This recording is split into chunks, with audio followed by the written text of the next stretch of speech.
Salut tout le monde, c'est Anonymal. Aujourd'hui on se retrouve pour une nouvelle vidéo dans laquelle je vais vous parler d'un objet que j'ai jamais eu l'occasion de tester. Évidemment parce que c'est pas du tout dans les trucs que je peux faire à la base. Je voulais tester aujourd'hui un objet de la société Roly qui crée en fait des instruments musicaux mais numériques. Ça va être des claviers tactiles un petit peu particuliers, etc. Et aujourd'hui je voulais tester le Lightblock qui est en fait un espèce de lanceur, un pad que peuvent utiliser par exemple les DJ ou les beatmakers. Et c'est à ce moment là que je me rends compte que vraiment mes connaissances en musique elles sont moyennes, hein. J'ai aucun terme. Je parle des espèces d'instruments que vous pouvez configurer avec une grille de boutons, et dès que vous appuyez sur les boutons, bah ça fait des sons, et donc les sons que vous avez configurés à l'avance. Là, on est carrément sur le même principe, sauf que les boutons sont pas réels, tout va être créé avec de la lumière, et vous allez voir que du coup, ça a l'avantage de pas être figé comme ça peut l'être avec des boutons. Là, on va pouvoir utiliser le l'iPad vraiment comme on veut, lui donner l'utilité qu'on veut, et je suis vraiment ultra curieux de savoir si moi je peux m'en servir alors que j'y connais rien en musique. Je pense que vous l'avez remarqué là, je suis une queue.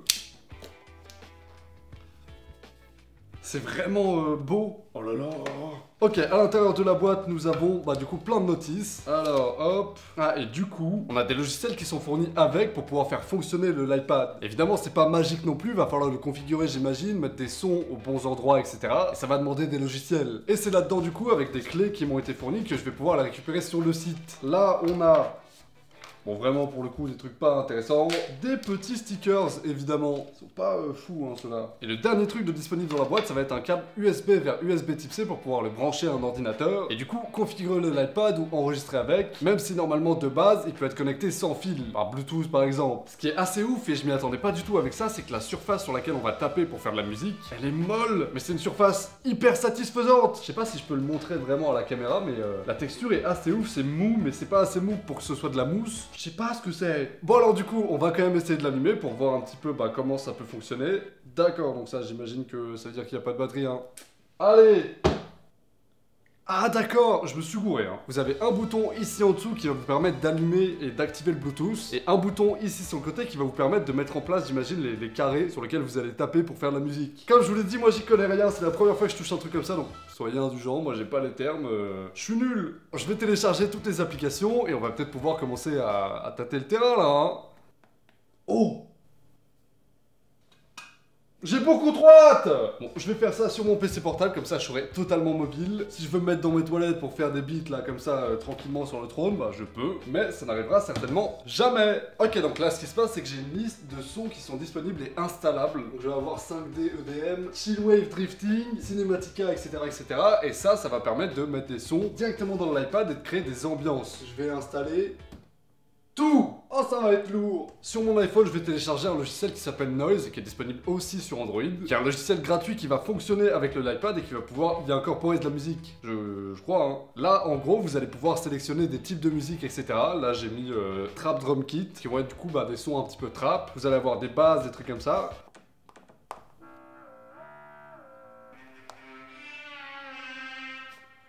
Beatmaker, hein. En fait, sur l'application, vous allez avoir accès à 4 panneaux, donc 1, 2, 3, 4. Et ces 4 panneaux-là vont en fait servir de piste. Si par exemple, je fais un truc sur la première piste, genre... je peux faire tourner cette piste-là en boucle, aller sur l'autre, faire... enregistrer, aller sur l'autre, faire ça... et faire tourner le tout en même temps et en boucle. Vous pouvez aussi, en bas de chaque panneau, changer le type de son que vous voulez faire. Là, je suis sur DigiWave Slidely, et je peux passer par exemple sur Crystal Mallet Bow. Bref, il y a tellement de possibilités. À la base, si j'ai commandé ça, c'est parce que je voulais savoir s'il était possible de faire quelque chose de potable musicalement en n'y connaissant rien en beatmaking. J'écoute énormément de musique, donc j'ai des bases, je sais à quoi c'est censé ressembler, mais vous vous doutez bien que en faire, c'est pas mon corps de métier à la base, hein. Donc là, mon but vraiment, c'est d'apprendre à manier ce truc-là et de faire le meilleur beat que vous ayez jamais entendu. Bon, c'est peut-être un peu ambitieux, quoi, mais on va essayer, hein. Sur le PC, vous allez donc avoir accès à Roly Connect, qui est en fait une passerelle entre tous les sons et logiciels fournis par Roly.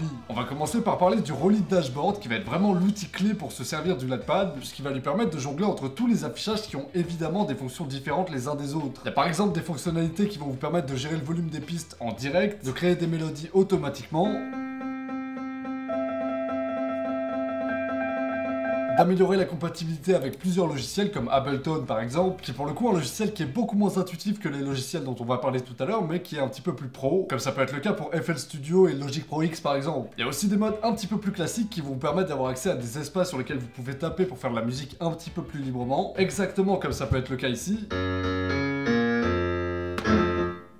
Et vous pouvez faire des réglages à l'intérieur même de ces modes. Pour changer la gamme par exemple, donc la hauteur du son, et je peux gérer le logiciel pour avoir accès à des notes un petit peu plus aiguës ou plus graves encore. Il y a le nombre de cases qui vont s'afficher sur l'iPad qui sont modifiables. Ici les cases c'est du 4x4 et je peux aller jusqu'à 5x5. Je peux baisser à 3, 2, 1 si j'ai envie. Vous pouvez activer ou désactiver le glissement qui vont vous permettre de faire des notes un petit peu particulières. Bah des glissements quoi. Vous pouvez régler l'intensité carrément du glissement. Et vous avez même des jeux. Voilà. Il y a un casse-brique de disponible qui est d'ailleurs très dur. Et il y a un Space Invader aussi. Bon bah voilà, ils se sont fait un kiff. Bref, c'est vraiment impressionnant à quel point c'est personnalisable. Il faut savoir que sur certains modes, le bouton sur le côté va permettre de changer l'affichage en direct sans avoir à passer par le dashboard. Vous avez aussi le logiciel Rolly Equator qui est disponible et qui vous permet d'assigner des instruments ou des sons au LivePad. Et c'est assez simple à prendre en main. Il y a juste à sélectionner dans les sons celui qu'on va assigner. On clique, on essaie avec le LivePad et c'est tout. Et là aussi, une fois que vous avez trouvé un instrument ou un son, vous allez pouvoir le modifier encore pour ajouter des trémolos, du délai, de l'écho ou de la réverbération par exemple, peu importe. Il y a trop de possibilités là. Ah! Le logiciel Rolly Studio Player permet à peu près la même chose avec d'autres sons et d'autres effets, que je comprends pas tous d'ailleurs. Et cette fois-ci, vous pouvez modifier la gamme directement. Il n'y a plus besoin de passer par les options machin, c'est juste en bas. Et je sais pas d'ailleurs si on parle vraiment de gamme, c'est plutôt la hauteur du son dont on parle, mais en gros, imaginez un clavier, il y a énormément de touches, et là on en a que 16, donc 4x4, et on va pas pouvoir reproduire tous les sons du clavier, c'est logique. Ce qui se passe avec ces réglages-là, c'est que vous vous baladez de gauche à droite sur le clavier, ce qui vous permet de faire des sons plus aigus ou plus graves. Et le dernier logiciel Rolly, c'est le logiciel Studio Drum, qui va fonctionner exactement pareil que le Studio Player, sauf que cette fois-ci ça va être des percussions et non plus des instruments ou des sons. Il y a des batteries naturelles, des percussions un petit peu plus synthétiques, il y a un peu de tout. Ça permet du coup de compléter ce que font les logiciels dont je vous ai parlé juste avant. Et d'ailleurs, j'ai pas vraiment compris pourquoi ils avaient tout segmenté, pourquoi ils ont juste pas fait un seul logiciel dans lequel il y a tout. Alors là, tous les logiciels dont je vous ai parlé pour le moment, en tout cas dans la version qui m'a été fournie, ne permettent pas d'enregistrer directement les sons que vous faites. Vous pouvez juste produire du son, les jouer, les entendre, mais pas les enregistrer. Bon, après, il y a toujours moyen de les récupérer en bidouillant un petit peu, mais c'est pas fait pour. C'est possible par contre sur Ableton, qui m'a été fourni à l'achat, mais comme je vous l'ai dit tout à l'heure, c'est un logiciel qui est plus professionnel et beaucoup plus compliqué à manier. Moi, je sais pas faire. Enfin, peut-être je peux apprendre, mais c'est chaud, hein. Par contre, l'application Noise, qui est donc disponible sur le téléphone, est ultra intuitive et permet tout ce qui est possible sur PC de manière hyper simplifiée. Ce qui vous permet de créer des petites musiques assez facilement via des loops, donc des musiques qui sont jouées en boucle, et vous avez le choix entre plusieurs instruments et styles de musique aussi. D'ailleurs, je vais tenter de faire un truc là, hein. Ah, on n'est pas là pour rien, nous, hein. Alors, nouveau projet. Il faut savoir, vraiment, je suis éclaté en mélodie, je sais pas comment on fait. Donc on va faire les percussions vite fait parce que c'est facile. Je vais faire record directement parce que voilà, je suis un monstre. Allez hop.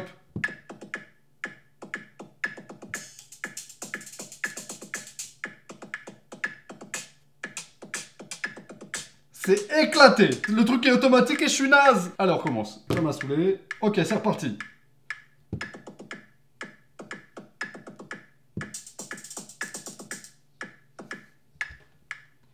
Je suis une catastrophe. Je suis une putain de catastrophe.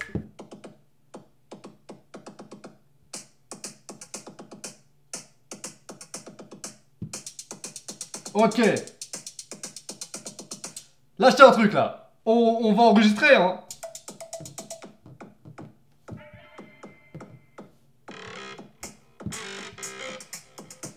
Ok, on va partir là-dessus.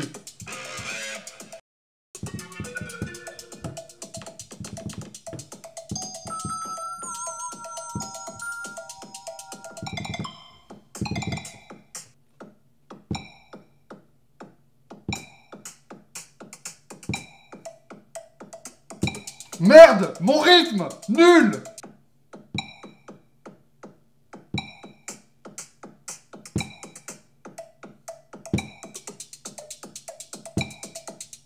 Je suis très très fier de moi là. Hein.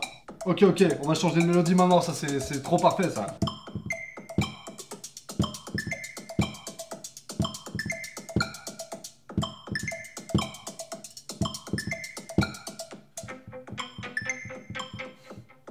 Je suis éclaté, je suis le pire DJ, putain. Bon, je veux pas faire le mec, mais je crois que j'ai fini. C'est le moment. Tous les mains en l'air, je veux qu'on accueille dignement DJ éclaté ce soir.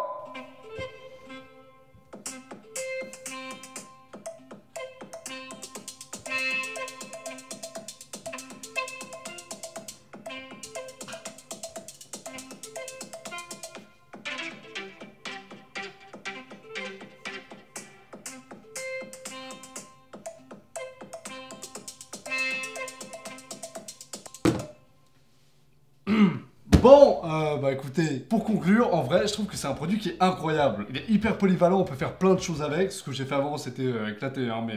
Quoique, il y avait un petit air sympa, hein. Je trouve qu'il y a vraiment des choses ultra intéressantes à faire avec ça si on prend du temps, si on essaie de faire les choses bien, etc. Ou juste pour s'amuser en fait. Il y a des gens qui sont déjà confirmés et qui peuvent faire des trucs vraiment stylés avec. Parce que c'est un produit qui est très simple de base mais sur lequel on peut faire énormément de réglages. L'intensité de frappe est par exemple modulable. Si j'appuie pas très fort sur le pad, ben, le son va pas être hyper élevé. Et si j'appuie comme un bourrin, ben, le son va être au max. Et c'est plein de petits détails comme ça sur cet objet là qui font que ça peut parler aux professionnels comme aux nuls. Dont je suis le fier représentant, hein. C'est moi! Il y a possibilité, si vous vous sentez réduit avec un, d'en utiliser plusieurs et de les rattacher les uns aux autres pour avoir par exemple un pad sur lequel vous pouvez appuyer, un pad volume, ou même plusieurs pads qui vont former juste un grand clavier. Le produit est infini, c'est trop bien. Le prix est assez attractif, je trouve, il est de 190 €. Alors c'est sûr que si vous voulez en acheter plusieurs, ça va vite chiffrer. Mais en soi, pour l'objet et ce qu'il permet de faire, je trouve ça très bien. Il y a plusieurs logiciels qui sont fournis, dont Ableton, qui est un logiciel qui vaut quand même son prix. Il y a une application, vous pouvez vous en servir en Bluetooth, il y a des applications sur le PC. Quand on a le produit entre les mains, on sent que le produit est pas fait n'importe comment, c'est de la bonne qualité. Franchement, il y a rien de négatif à ce truc-là, hormis le fait que je sois mauvais en fait. Oh, je suis la honte du beatmaking français, hein. Je suis naze. Ça arrive en vrai qu'en appuyant dessus de temps en temps, bah ça déconne un petit peu, ça appuie pas exactement au bon endroit, etc. Mais globalement, c'est un produit qui me fascine en fait. J'ai adoré l'utiliser pendant un jour de test. J'ai passé vraiment un jour à essayer de maîtriser tous les logiciels et j'ai pas changé de t-shirt hein, depuis. C'est confinement, c'est bon. Si vous avez les moyens, je vous le recommande évidemment. Si vous êtes extrêmement confirmé en beatmaking, je sais pas si il y a mieux ou pas, mais ça peut permettre, je pense, même à des niveaux qui sont vraiment élevés, de faire des trucs assez intéressants. Bref, voilà, j'espère que cette vidéo sur cet objet vous aura plu. Le lien du produit est évidemment en description, et si vous avez aimé cette vidéo, n'oubliez pas de mettre un like et de vous abonner à la chaîne pour que je puisse devenir riche et célèbre. Quant à moi, je vous retrouve mardi prochain à 18 h pour une nouvelle vidéo. Salut à tous, ciao!